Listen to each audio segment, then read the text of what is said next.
in America, married, 2.4 kids with 1.5 dogs. But I can guarantee you, you will never achieve anything greater than your highest aspiration.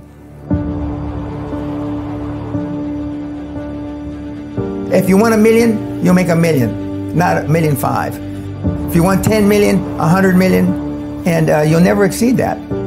If you change 1 billion lives, that's a formula to become a billionaire and change the world. Time costs lives. Show me your friends and I show you your future. You want to know why you're all f***ed up? Just look at the bums you hang around with. I do what you don't want to do, that you know that you got to do to be where you want to be. Ted Turner just gave his 75th anniversary party on CNN a few months ago. And he makes a couple of comments and he says, number one, and I'm not suggesting this for everybody. It's how I live though. First 10 years of my starting CNN, I slept on my couch. I didn't have an apartment. Bill Gates slept in the office. Steve Jobs slept in the office. And I can go down a whole list. Now these are super successful, mega wealthy guys. I slept in my office. Not everybody's willing to make that sacrifice. But it's not the only thing. But even if you don't sleep in your office, if you want to send your kids to a better school, if you want to be able to take care of your mother when she gets dementia, if you want to, this all takes money.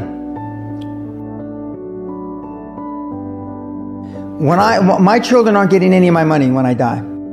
Not one centavo, not one penny. And 2 of my kids are cool with it. One of them's not so cool with it.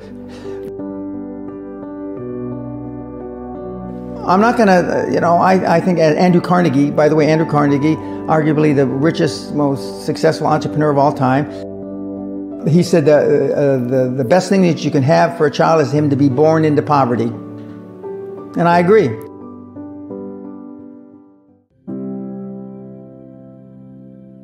Lack of self-esteem, lack of self-worth. Now they think they have self-worth. They think because they've made a few bucks. But in actuality, and when they measure it against the other 8, 10, 12 people sitting around the table, they realize, or they start to question, hell, maybe I was just lucky. Now, all of us, when you're only a one-trick guy or gal, think, was I lucky? Now, I've done it so many times, I know I wasn't lucky. I might have been lucky the first time, but I haven't been lucky the 15, 20, 40, 50. I know that. Okay. But maybe I was lucky the first time. But my life changed when I was pretty much a haphazard kid, got in a lot of trouble, got arrested 4 or 5 times, thrown in jail. And this was when my dad's a cop. But then I volunteered for the draft in 1966 at the height of the Vietnam War. And I went to OCS, and that changed my life because it was the really first real high performance thing that I could measure myself against with other people. 2/3 of all Fortune 500 CEOs have one thing in common: military background. Really? 2/3 of those 2/3 have something else: martial arts. What do you learn in martial arts, Brian? Discipline, focus. A lot of people don't believe they deserve to be there. I convince them, and we have these drills, why you belong there. A lot of people that come there, with money, that have made money, think they made it by accident. Right. I just had one of my superstars who's made $100 million tell me in the last week, I'm not sure I'm going to have another lucky accident. And I said, you did it. I mean, you tried a lot of things. I believe Thomas Edison, I wouldn't have done it 10,000 times. Okay. I would have hired an engineer from MIT to do it. But I mean, I've tried a lot of things. Nobody's failed at more things than I have. And the first 100 million are successes, but I could write a book about failures that'd be, because I've tried a lot of different things. Because failure is just testing. And one of the reasons I've been so successful in generating this equity and value in my kids, and I call you all kids, is because I convince them that making a mistake is okay. Your parents probably told you, you can be anything you want. But you can't. That's horseshit. You can't. If it's all juxtaposed.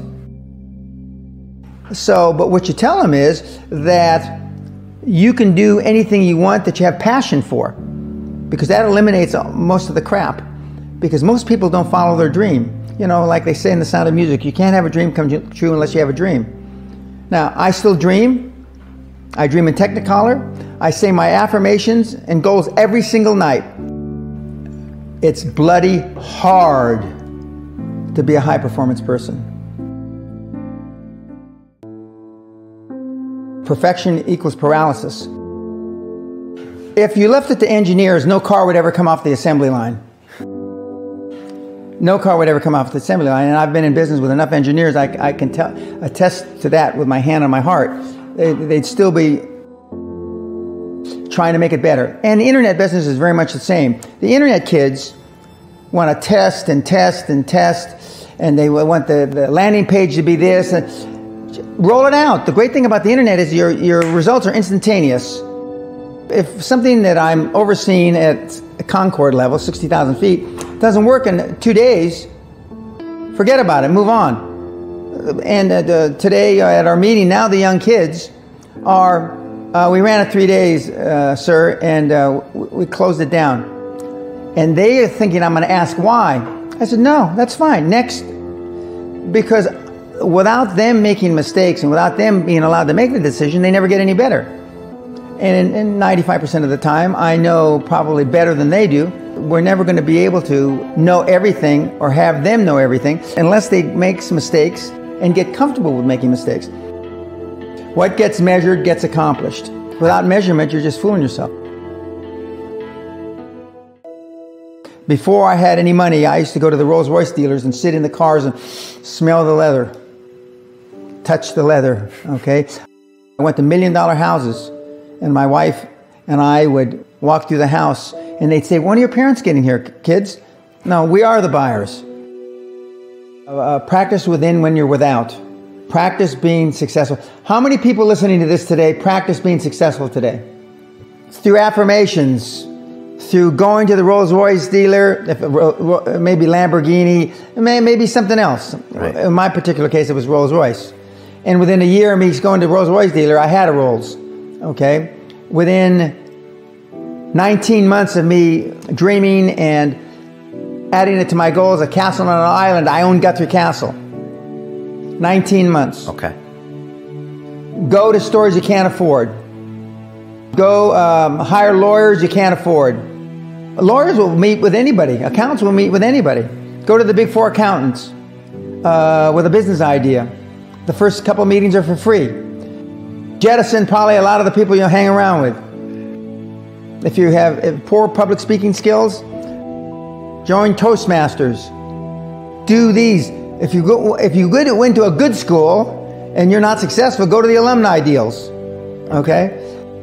I didn't go to a good school. I'm a perfect living example that a lot of trouble as a kid, working class background, my parents, went to just a mediocre university that I flunked out of 3 times before I finally graduated with honors, but and had no money to begin with, $820. So it's all possible. But I devoted myself to feeling successful. I was wearing suits like this before I could afford them. Most people procrastinate because they're unsure, so just do it. But I've never had a problem just doing it. Because one of the things is you learn as a young combat infantry officer is time costs lives. We overanalyze because we're unsure. We don't overanalyze because we are not sure if it'll work or not. We're more worried about, on the emotional side, it embarrassing us.